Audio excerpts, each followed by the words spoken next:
Very good morning to you. Today is Thursday, 23rd of July, 2026. My name is Francisco Gaffney, and this is my daily streaming all about governance, risk, compliance, and advisory boards. And yesterday we talked about growth and capital, and today we are moving into the bottom of the advisory board operating system, which is our controls and resilience. So everything related to performance, governance, risk, and compliance, and your assets in the organization, right? How they operate, what they do, and how to take the most advantage of it.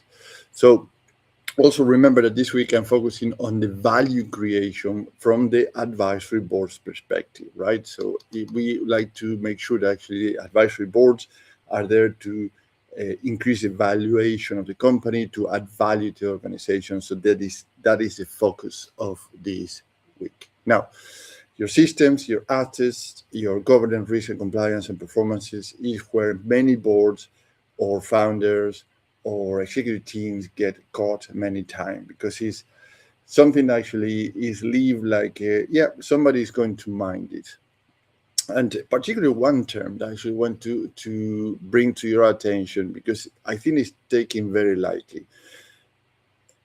The term or the word is resilience, and they say many times is taken as a technical issue, right? Like IT will handle it, compliance will handle it, risk will track it. Then what happens? An incident lands, and the business discovers the issue was never only technical. It was leadership visibility. It was control maturity. It was whether the company knew which services had to keep running, which third parties could fail, and how fast the business could recover. And all these things are lightly known or spread around, but not put together in an evidence of a proof or a triage. What to do, when, why, and who to connect next, and who is the owners of the situations when they happen. So what I just described is resilience. So if you don't have all these things together, so probably you might have a problem. So let's take a look at three of them in these circumstances. Problem number one is that resilience is not or is not tested enough. It's taken as a theory, as I mentioned. So a board or yourself as a founder or executive team may say, we are resilient, and leave it there. And many times, because having coming across different circumstances, you say, yeah, we went through, we are good. But that's not all. It needs evidence. It needs maps. It needs tests. It needs owners. It needs to know what failed last time and what changed afterwards. So then you start to get a culture of resilience, because actually, if you cannot track what's going on, how you manage and how you evidence that, and which are the mechanisms of control for the future, then probably you're going to fall or kick the same stone down the road, right? Problem number two is that the threat level is higher than many boards packs suggest, or many founders think, or many executive teams believe that they are in managing. So cybersecurity is one of them. Supplier failure is another one. System outage is another one. Data errors is a very common one. Third-party failure and access weaknesses are not rare technical oddities. They are very common. And they can hit customers, cash, trust, operational, and they can hit very quickly. And sometimes, and you say that, like the Murphy laws, you say, well, if something is going to go wrong, it will go wrong, right? So it's not to be pessimistic or negative, but actually you think about it.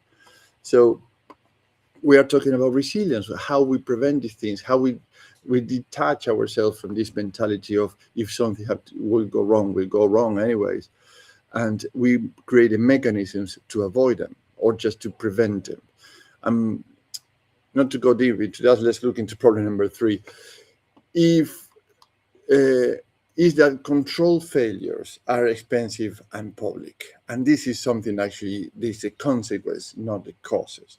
So weak controls do not stay hidden forever, right? A data problem, as I mentioned, recovery failure, a poor handover. Sometimes a poor handover is a cause of several headaches afterwards, or supplier weaknesses can move straight into reputational damage, client concerns, or even worse, regulatory attention. You don't want that nasty note coming through your desk asking for an inspection, an audit, or a report. Now, in other words, imagine resilience as the fire door of your business, right? You don't inspect it when the building is calm because you enjoy paperwork. Yeah, so these guys are probably have seen this testing the alarms on the roof or the fire door. They don't test it because they like to fill the paperwork and do the checklist. They inspect it when to make sure that when it happens, it's all in the working condition and doing the proper function that they are designed for. So inspect it because one day people may need it to open it in an emergency and must work properly. That's why you do it. Now, so, as a board advisor, what I would propose to consider is the following. First, define the important business services that matter most to your customers, your cash flow, and your trust. Not every process is equal. The board needs to know what absolutely must stay running. And when I say the board, I say also yourself as a founder, also the executive team. For example, what service would hurt customers faster if it failed, right? Is it distribution? Is it production? Is it the stock or overstocking? Well, what is going to hurt the customer first or the fastest? What would damage cash flow? What would damage trust? What would create a legal or compliance exposure, right?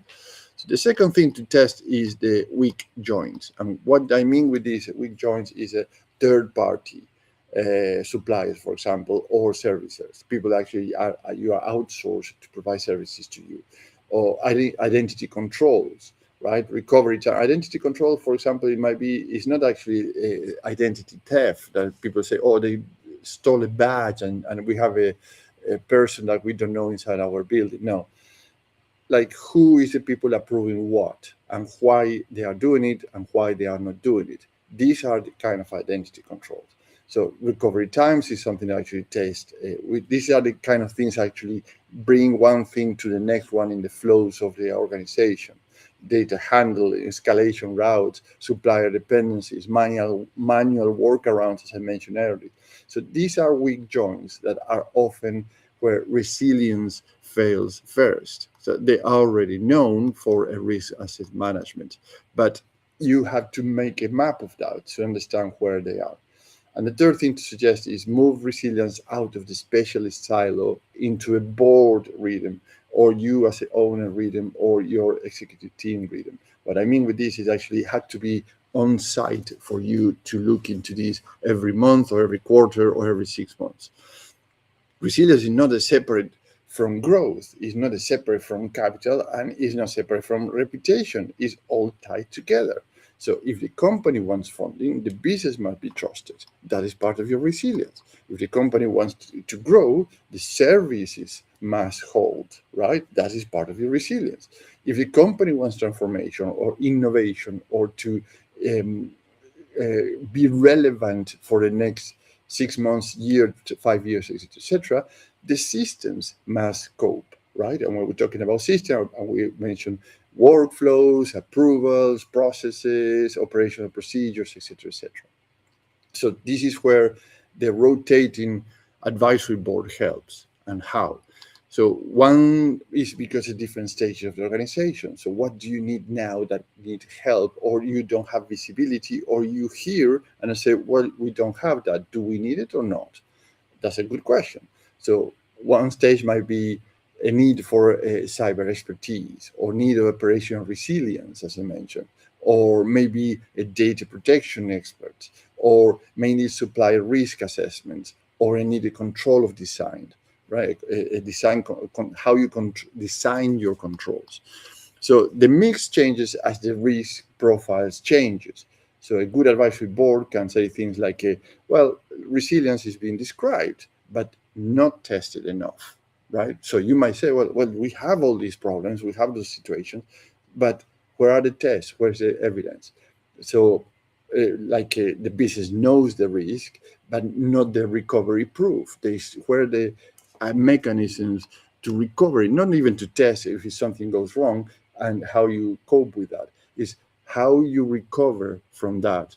Where is the proof that you can recover from that? And we say, oh, we never thought about that. So this a good advisory board can put these kind of things, or at least the plans together, so you can have these things out of your mind and somebody's taking care of it. Other things that might be too much assurance is sitting in specialist language instead of the VOR level evidence, or you as an owner evidence, or your C-suite, or something that can be provided outside your organization.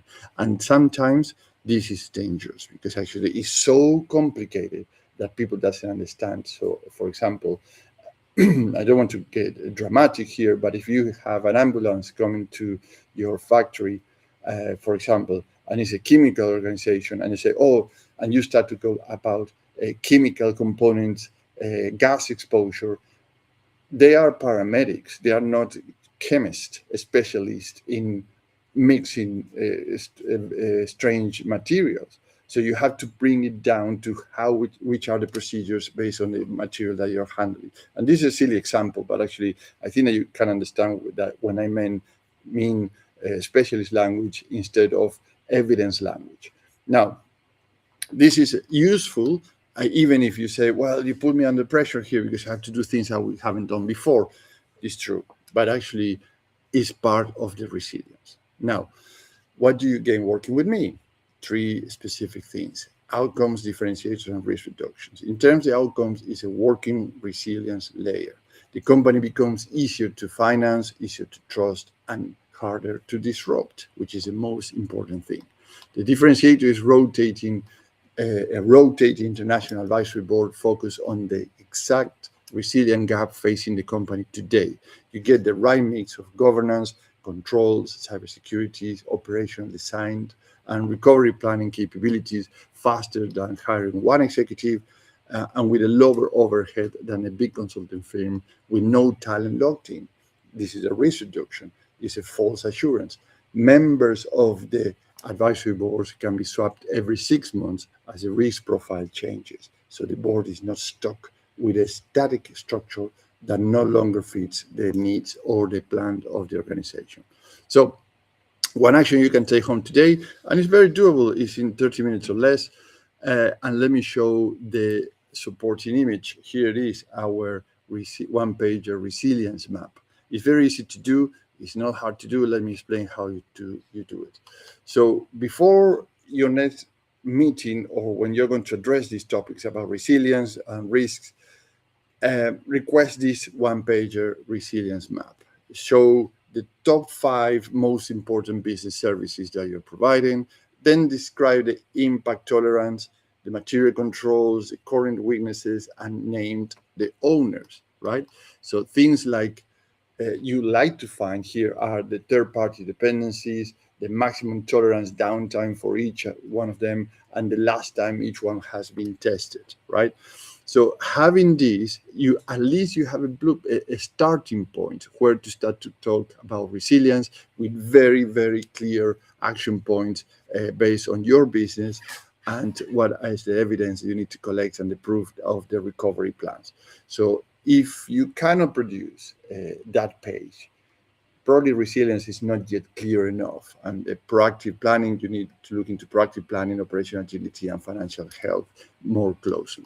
So let's pause it here for today and reconvene tomorrow, because tomorrow we move into transformation and reinvention, your innovation, because a company that only protects what is already is probably living in the past and is not catching up with the times or getting ready for the future, how they are becoming relevant for the future.